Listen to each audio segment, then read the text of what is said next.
শহরের সব নারীদের একদিন ডেকে পাঠালো ১,০০০ কোটি টাকার সিইও। কারণ একটাই, সে এমন এক খাবারের স্বাদ খুঁজছে যে স্বাদ সে ছোটবেলা থেকে ভুলতে পারেনি। যত দামি শেফ, যত নামি রাঁধুনি, কারো রান্নায় সে সেই স্বাদ পেল না। রাগে সে পুরস্কারের অঙ্ক আরো বাড়িয়ে দিল। যে নারী তার স্মৃতির সেই খাবার বানাতে পারবে তাকেই সে বিয়ে করবে। কারণ ছোটবেলায় সে প্রায় না খেয়ে মরেই যাচ্ছিল। ঠিক তখন এক ছোট মেয়ে নিজের হাতে রান্না করে তাকে বাঁচিয়েছিল। যাওয়ার সময় মেয়েটি তাকে দিয়েছিল একটি রেসিপি বই আর বলেছিল, এই স্বাদ শুধু আমি আর আমার দাদাই বানাতে পারি। আমি বড় হলে তুমি আমাকে বিয়ে করবে। সময় গড়িয়ে যায় ৬০ বছর। সেই ছোট ছেলেটি এখন শহরের সবচেয়ে বড় সিইও। আর সেই মেয়েটিকে খুঁজতে প্রতিদিন নতুন নতুন নারীর রান্না খাচ্ছে। হঠাৎ দাদির চাপে সে এক অচেনা মেয়েকে বিয়ে করে ফেলে। একটা চুক্তিভিত্তিক বিয়ে। দুজনেরই মনে আছে অন্য মানুষ। মেয়েটির একটাই কারণ, মায়ের চিকিৎসার টাকা। একদিন সে সিইওর জন্য রান্না করে। প্রথম লোকমাতেই সিইও থমকে যায়। এই স্বাদ, এটা সেই খাবার। সে চোখে পড়ে মেয়েটির হাতে থাকা রেসিপি বইয়ের দিকে।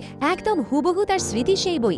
সে রেগে জিজ্ঞেস করে, এই রেসিপি বই তুমি কোথায় পেলে? মেয়েটি অবাক হয়ে বলে, এটা তো আমাদের পরিবারের বই। সেই মুহূর্তে সিইও বুঝে যায়, সে যে মেয়েটিকে ৬০ বছর ধরে খুঁজছিল সে আর কেউ নয়, তার নিজের স্ত্রী।